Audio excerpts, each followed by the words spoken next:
Hello, everyone. I'm Sue Annan, and I'm a moderator for TESOL Italy. And I'd like to welcome you to the session of TESOL Italy's 47th convention. Our speaker for this session is Emily Bryson, and Emily works at the City of Glasgow College as a graphic facilitator. She's a very well-known writer of ELT materials, but she has a slide which will give you a bit more information later. And what I'd like to do now is give you the title of her presentation, which is Accessible Learning, Giving Students a Voice with Simple Drawings. And Emily, the floor is yours. Hello, thanks so much for having me today. I'm delighted to be here.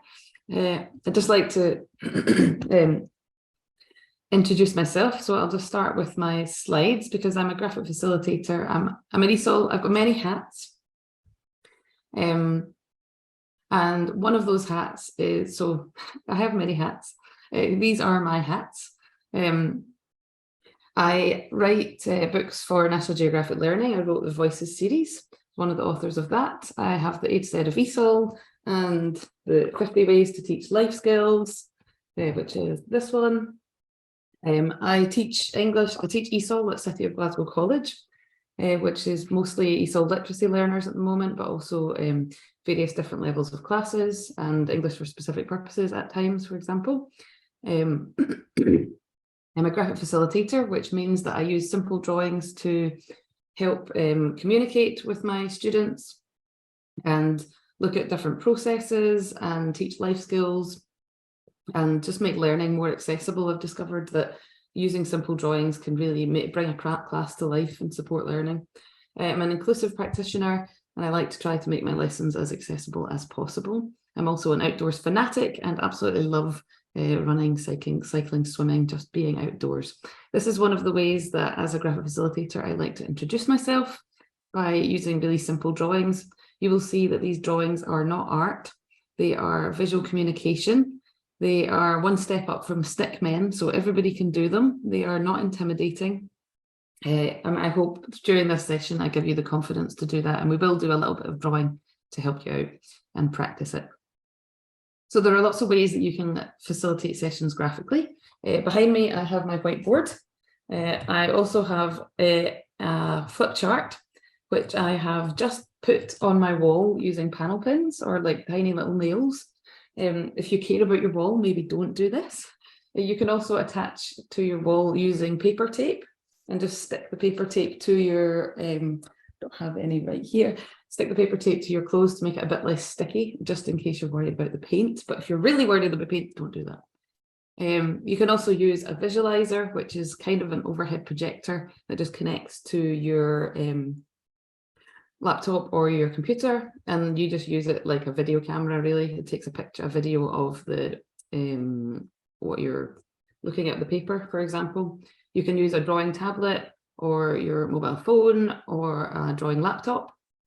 You can use Cam Scanner. So a lot of the time I'll just take a photograph, I'll draw a picture on paper and then take a photograph of it and use the magic color mode of Cam Scanner and then upload it. And this is the paper tape that I was telling you about for flip chart papers if you are that way inclined. So there's lots of different ways you can do this with your students. Cam Scanner is good because you can save the images for later and reuse them and then create your own bank of images that you can then use in presentations or things like interactive whiteboards like Jamboard or Miro or Mural. Okay, so today I'm talking about accessible learning. Firstly, what is accessible learning? So every learner is different and every learner has different needs. Some learners are fast finishers and they just fly through all the lessons effortlessly, or maybe they're in a level above what they need to be in, for example. Some learners need a little bit more support, and our mission as teachers is to help the learners to achieve their goals by providing the correct, appropriate amount of scaffolding. So that can be helping students a little or a lot and just making the steps as simple as possible for them. So we're going to look at some different neurodiversities, such as attention deficit hyperactivity disorder, autism, dyslexia, dyscalculia, as well as some impairments such as sensory impairment or mobility. And we're also going to look at learners who have limited digital skills or literacy. So I teach a lot of learners from whose first language, or sorry, whose first script isn't English. So they're maybe learning English script for the first time, or some of them are actually learning to use script of any kind for the first time. So to support them as well, and some study skills. And my top tips for all 4 of them are the ones that you can see at the bottom here. So ask the learner. Every learner is different. And the thing is with teaching learners with different neurodiversities, we don't necessarily know that they have these neurodiversities. They might be struggling with their literacy because they're dyslexic, or because they have their literacy is they're new to learning literacy, for example. They might be struggling with numbers just because they are, like I struggle with numbers. I have number anxiety. They may be not paying attention because they've maybe got some mental health problems at the moment. There's lots of different reasons, and we might only have these learners for maybe a couple of weeks.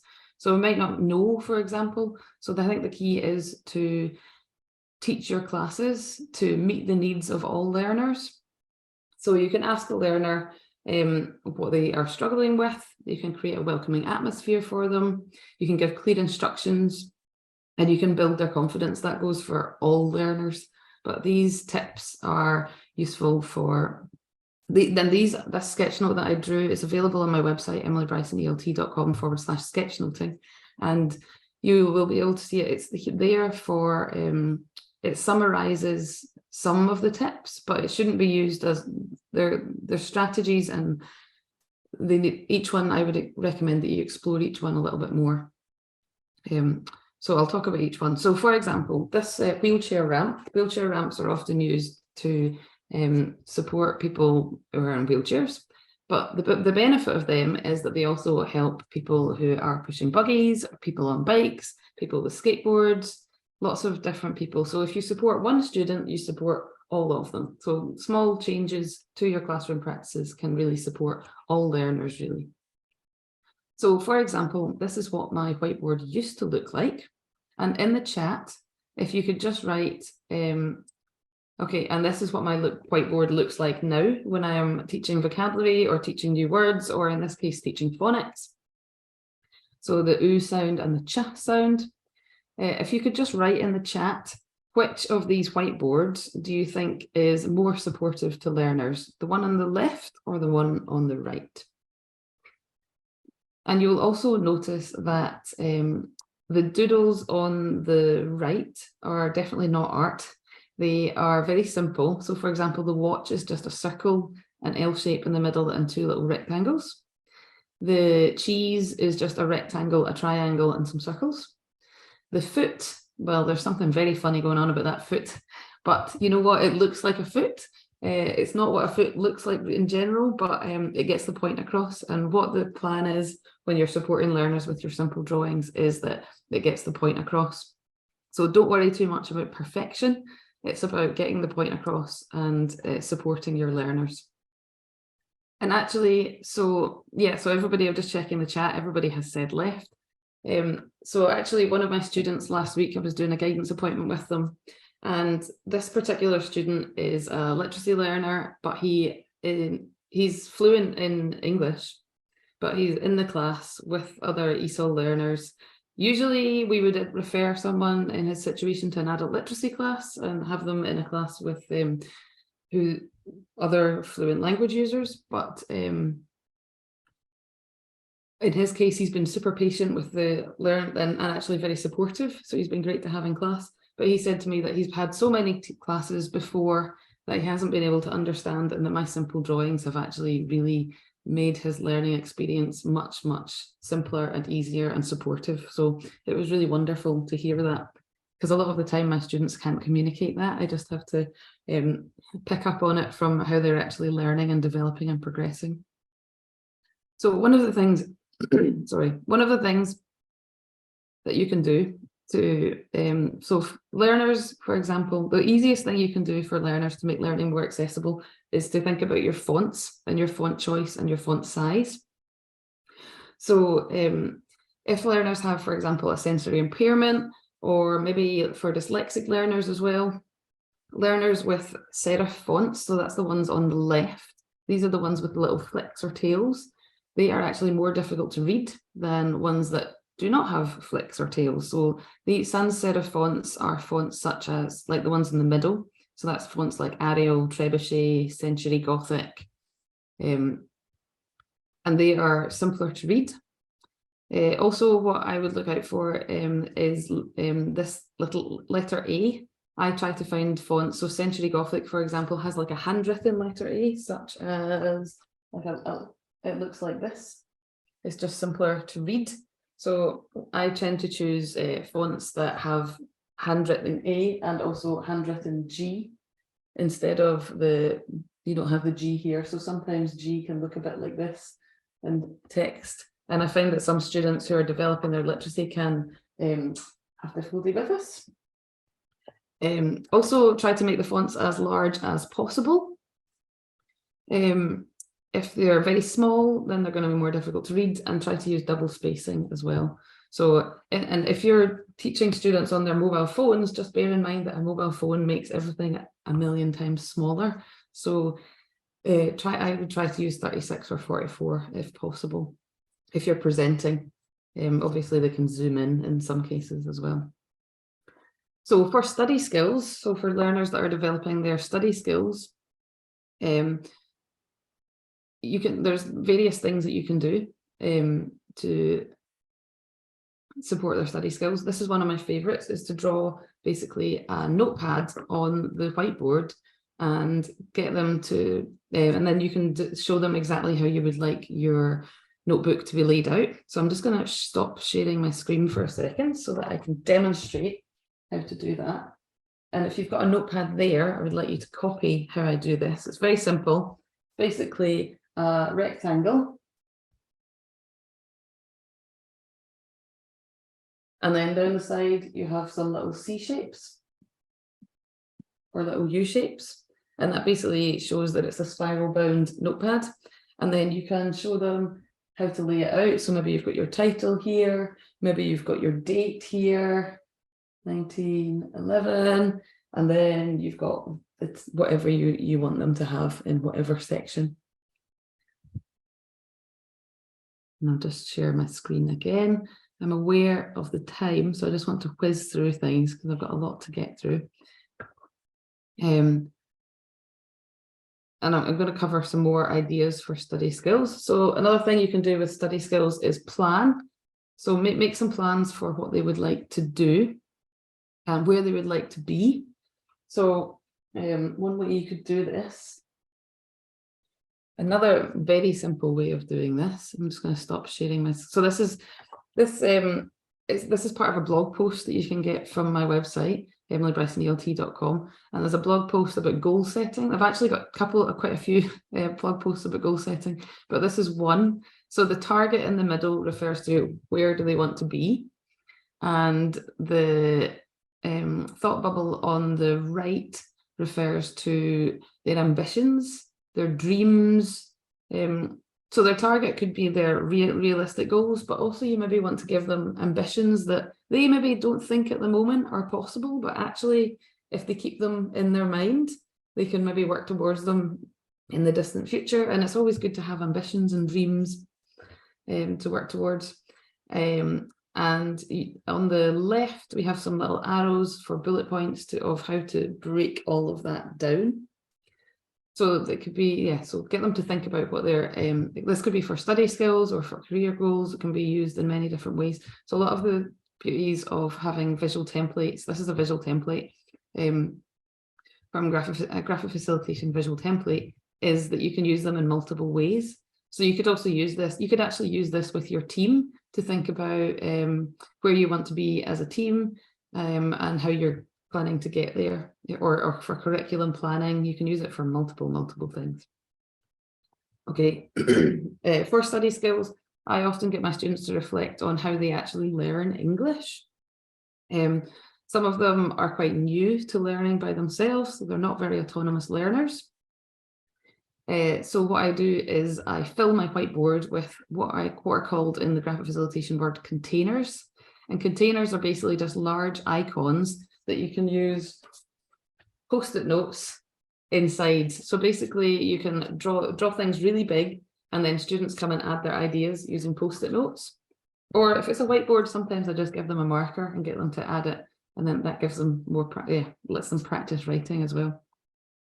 So I'm going to, if you could just write in the chat, no, actually I'm going to get you to draw right now instead. Sometimes I would get you to think about what books students use.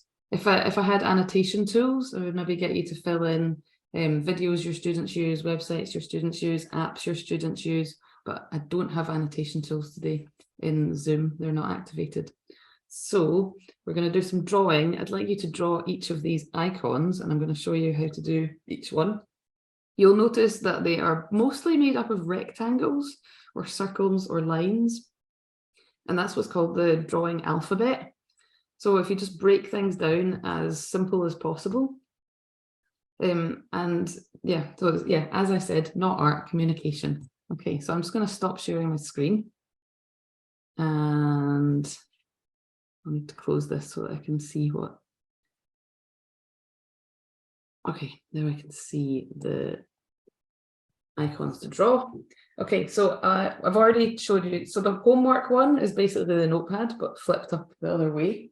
So I think you can figure that one out. Books is a rectangle. And then you just draw two or maybe three little lines to the side. So that can represent books, but it can also represent reading, and reading skills. It could also represent a notepad. So lots of different ways you can use it. Video,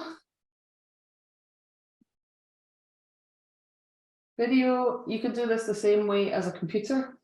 So again, another rectangle, and then maybe an upside down T shape. That can be a computer screen.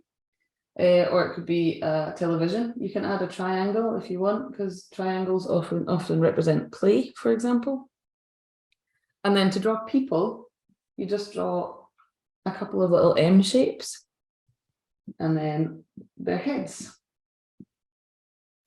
And to show that it's the back of their head, you can just add some hair. You can make it wavy hair. You can make it curly hair. Or if you want to have them facing a certain direction, if you want to have them facing you, you can just draw the face. And then you could add a sofa if you like as well. Okay, so hopefully you're filling your notebooks right now with lots of lovely doodles. If you are, feel free to share them on social media and tag me. I'm at Emily Bryson ELT.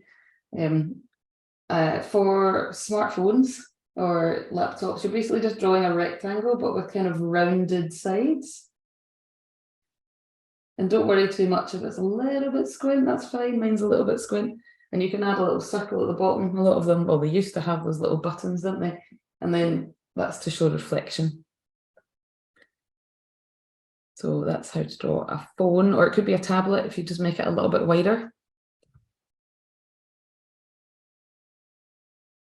For a laptop, you've got a rectangle. And then the rectangle is just coming out at either side. And then to show the keyboard, you're basically just drawing two little lines and some little crosses. So all of these things can be drawn really quickly. The icons really, students don't want to be watching you spending forever creating a work of art on the as you teach. But if you can draw something that takes the same amount of time as it does to write a word, then it can really support how you're teaching.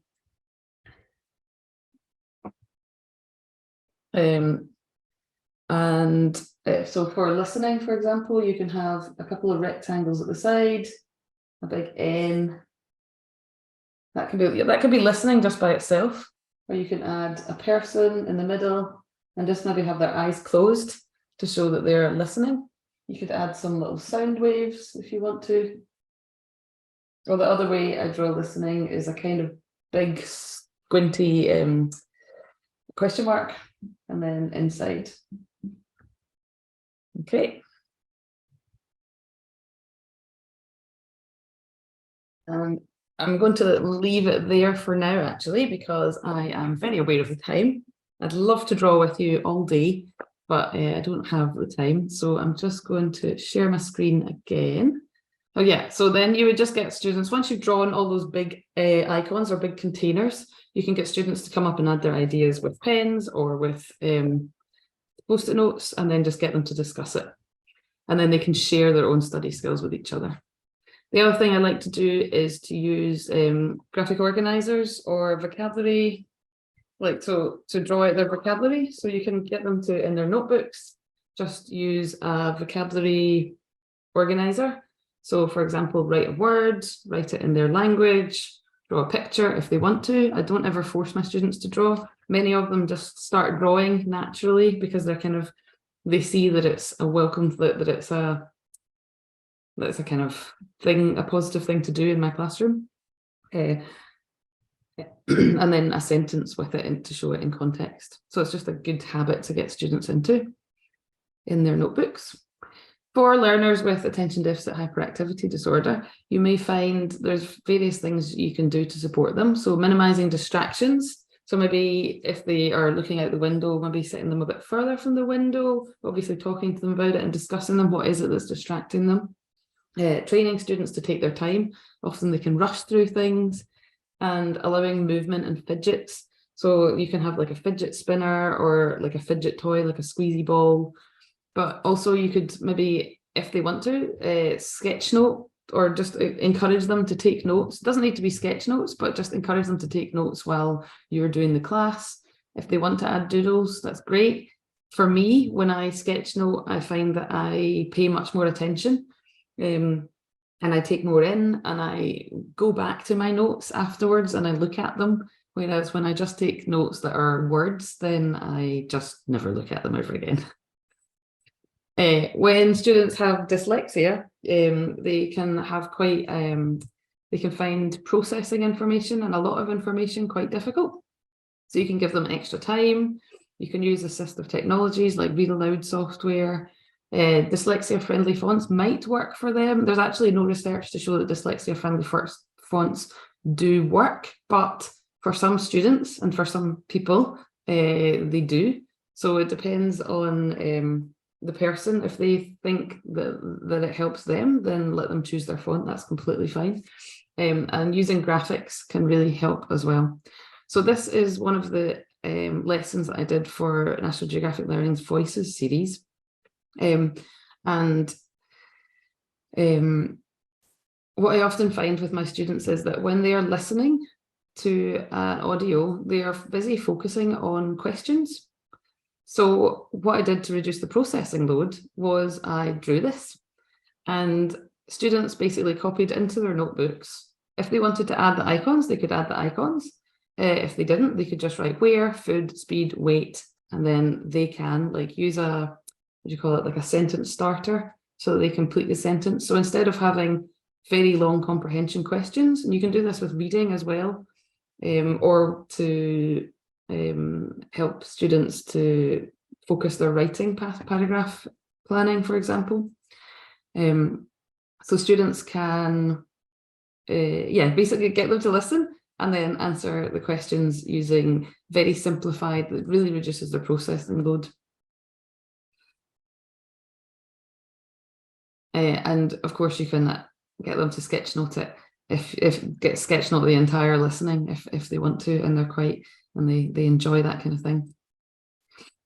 For learners with autism, and actually for many learners with dyslexia can benefit from this, learners with ADHD can benefit from this, I can benefit from this, my learners with limited study skills can benefit from this, but having a routine and using visual calendars. So this is a visual calendar that I have created in my bullet journal. A bullet journal is basically a journal that has lots of little dotty lines, lots of little dots, and the little dots are there to kind of guide the sizes. But you can ask students to create their timetables in this. think about what they need to do for the week, and then at the side have a little space here on the left. Yes, no, sorry, here on the right, there's the done side, and you've got the ticks. And then they can tick off everything that they've done. You can also do it for things like your health plan. So maybe create a little table and every day they can tick it off. It's actually James Clear's Atomic Habits shows that one of the best ways to get people into a habit is to have a reward. And even if it's a reward of giving a little tick to say that you've done it, that can be really helpful and very rewarding. Like, for example, if you think about Duolingo, if you have ever learned a language with them, they send you a message to say you're on a 10-day streak or a 5-day streak and you don't want to lose that streak. So that's the reward in itself, kind of thing.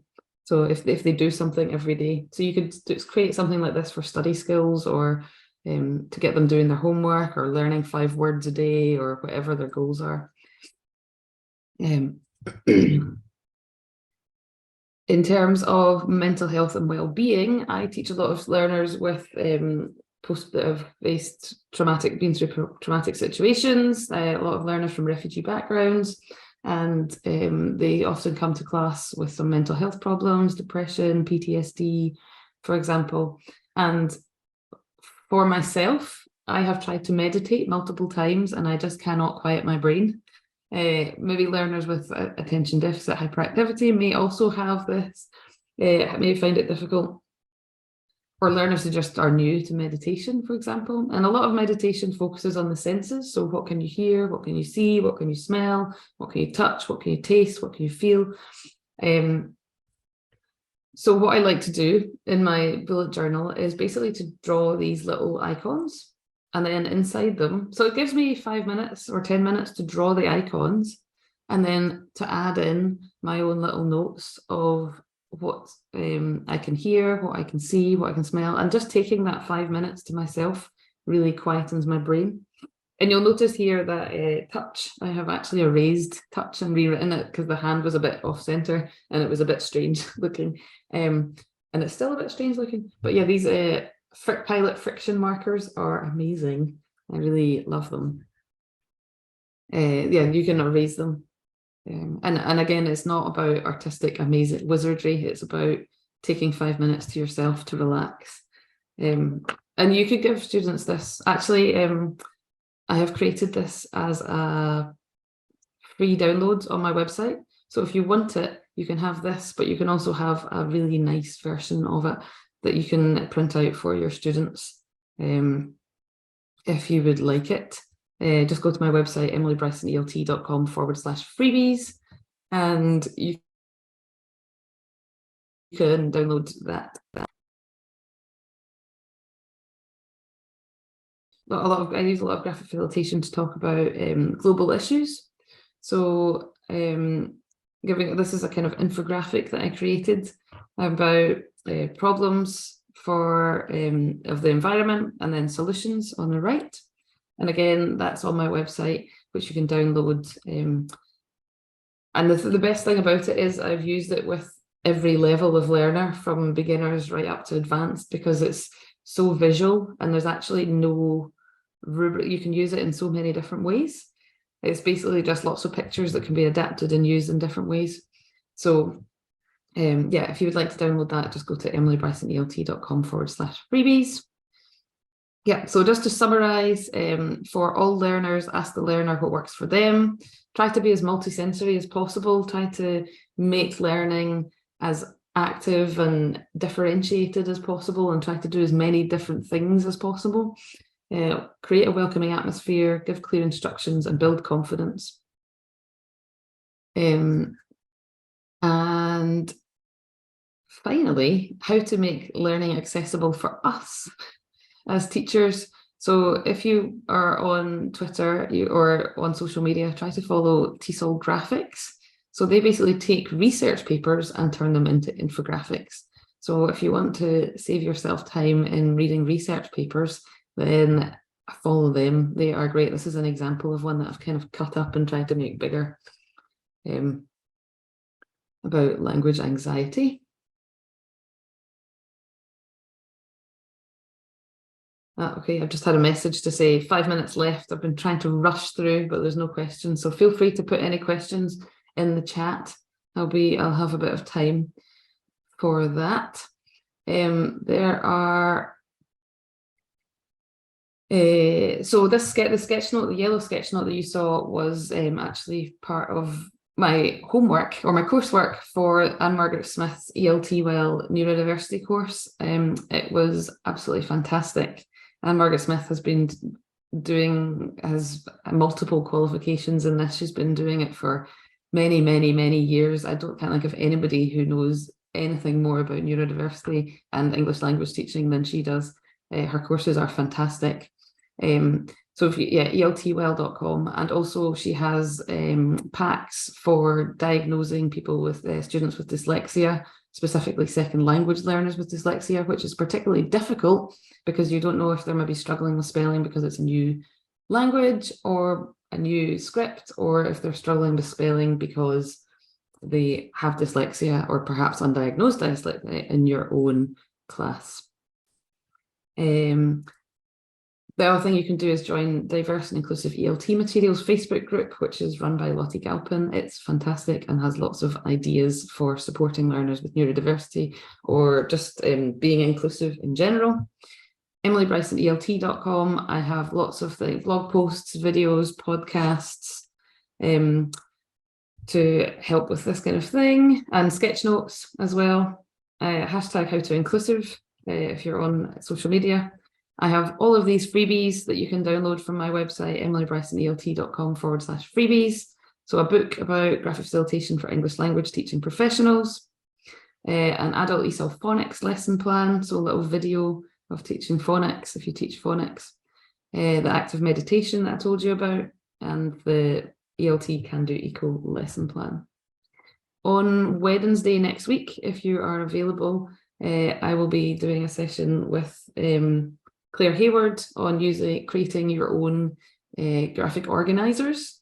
So I'll be doing it the hand-drawn way, and she'll be looking at Canva. So it'll be brilliant. If you go to all courses on my website, you will find out more about that. And if you want to really take your graphic facilitation skills for English language teachers to the next level, I have courses. So one is Build Your Visual Vocabulary. That's focused on how to create your doodles, how to create all the simple drawings. And then the next module on top of that is the graphic facilitation. So that's where you are using visual templates, creating graphic organizers, using it to create worksheets and things like that, and activities. Okay, so I thank you so much for, and also if you go to EmilyBrysonELT.com/sketchnoting, I've actually made this accessible teaching tips into notebooks and mouse pads so that you can use them, and so you can always remember, and you can maybe get some for your team if you're interested. So thank you so much for listening. If you do have any questions, please ask them in the chat. Yeah, I noticed that Carrie has asked something. So I teach remotely. Is there a way to do this online? Yes, there absolutely is. So there are lots of ways to do this online. I use a whiteboard. So you can draw this live on a whiteboard. You can pin your flip chart to the wall. You can create the doodles beforehand and upload them to Jamboard or Mural or Miro. So these are all interactive whiteboards. You can also use a Zoom whiteboard. Just upload the picture that you've created and you've taken a photo of it and put it into Cam Scanner. Miro, Jamboard. I'll just oh, sorry, I'll message the chat to everyone. I sent that just to Miro, Mural, Jamboard. So they are really cool interactive whiteboards that you could try out. Other ways that you can do it online, the visualizer. So this is basically a document camera that you can look at that basically streams a video of your desk. You can use it as a webcam as well, actually, which is quite handy. Yeah, lots of different ways that you can do it online. And I will teach you all of that in my courses. If you would like to know more, I will take you through them. And I have one-to-one coaching sessions as well, where I can coach you in online and using it online if you like. Any other questions? I've got, how long have I got? I've got 9 minutes actually. I've whizzed through that so quickly, so please ask me more questions. Lots of people saying thank you and how useful your session is. Oh, yeah, I see that. Should I mean, I can do another 9 minutes of drawing if you'd like. I can draw the drawing meditation with you. We can do 5 minutes of drawing. Yeah, you can have one-to-one lessons online. Yeah. The one-to-one coaching sessions are online if you would like some of those. I occasionally have group sessions as well, like for example, the Wednesday one with graphic organisers and group programs. I don't have any plans for my next group program, but I probably will do one at some point.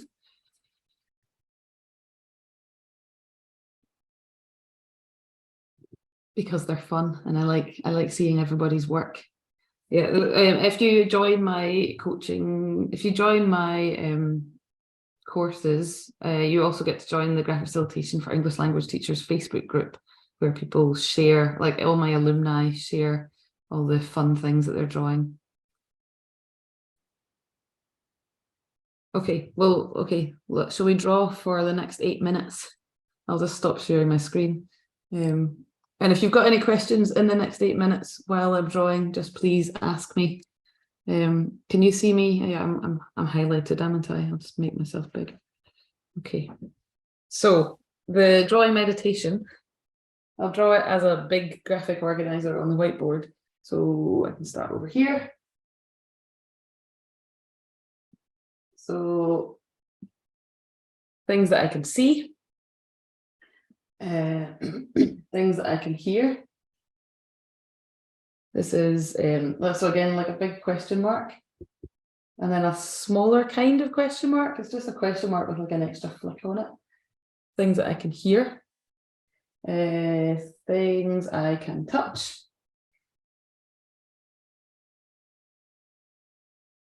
So hands are notoriously difficult to draw. You'll notice here that my pinky is much bigger, but that's okay. It looks like a hand. It's not about being perfect. As teachers, we're not perfect. What else? So see here, smell, so your nose. And have a little C shape. No, that's terrible. Hold on.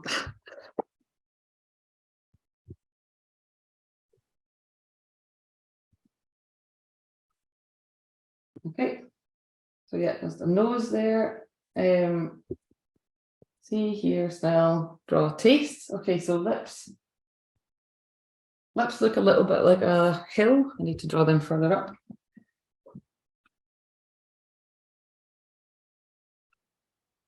And then a very gentle U shape underneath. And what was the other one? Heart. The heart was for feelings. And then you can just add in there how you're feeling.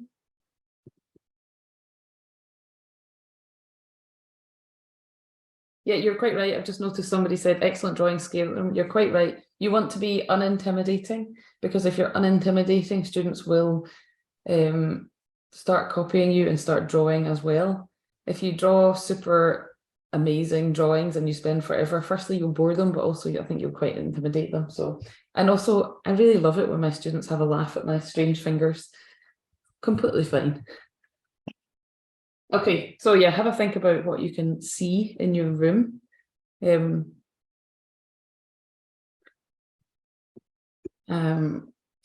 Have a think about what you can hear. So for me, I can see obviously the computer. I can see Sue, or a photo of Sue. I can see a lot of mess on the other side of my screen. I can see my plant. The plant pot.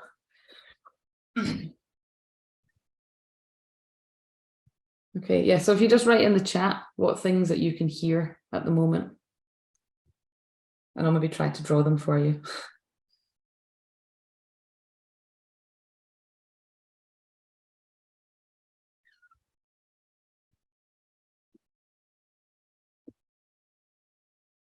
We also have a question. Yeah, another question. I didn't see that.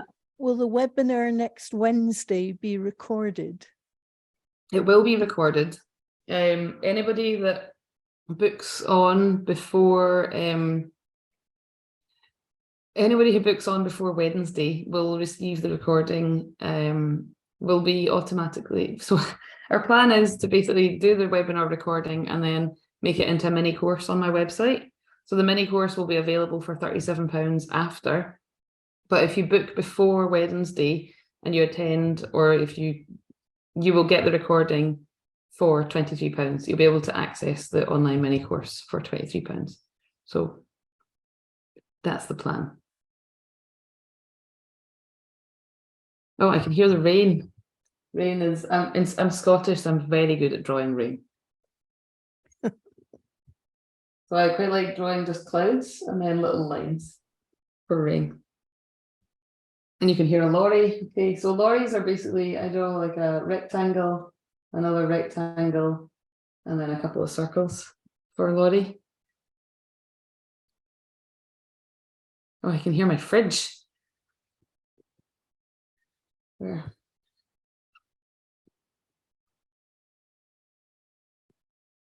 Yeah, you can just have a fridge like that. And yeah, the buzzing of the computer. So you could just draw a computer and then maybe have some noise coming out of it. You're in a very quiet room if all you can hear is the buzzing of your computer. That's great. Yeah, okay, and someone said light bulbs. Light bulbs are brilliant to learn how to draw actually, because you can use them for loads of different things.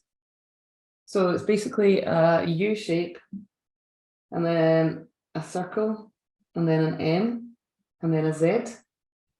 And the beauty of that is that you can use it for creativity, for ideas, for critical thinking, for energy, for if there's anything else you can think of what a light bulb represents. I've used it for inspiration. So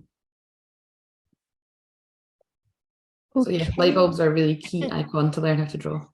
Need to stop you there, I'm afraid. No worries. That was absolutely wonderful. And Good, I'm sure that everybody going away will have some super ideas to take with them. Good. I'd love to see them. I love seeing if anybody uses my ideas. Use my ideas and make them better. Improve on them. On behalf of TESOL Italy, I'd love to thank Emily and all the participants for taking part in this session. The next session will be at the time as in the programme, and certificates of attendance will be available to download from the website at the end of the convention. So thank you all very much, and off you go to your next sessions.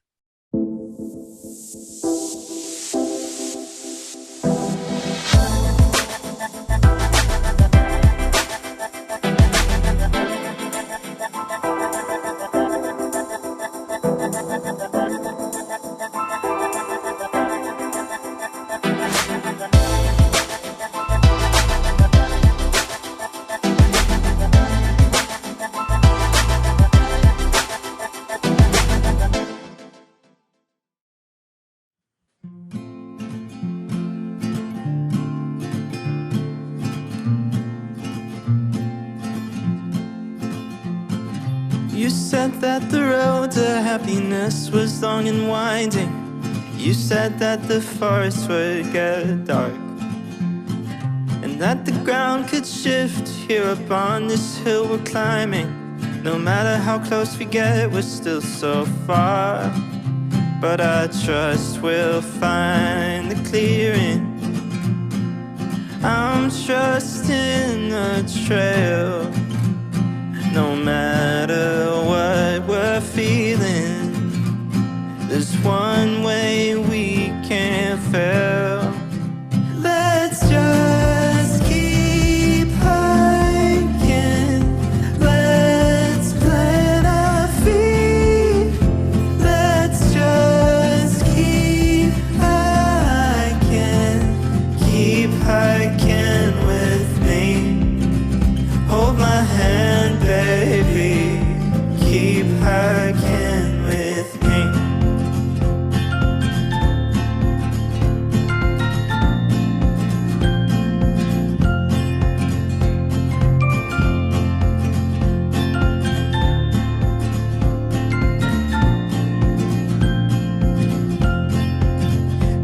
said the road up to success was an impossible test unless we had some sort of map. And I could feel it in my chest just as our feet begged us to rest. I think this just might be the end of that. But I said I trust we'll find the clearing. I'm trusting the trail.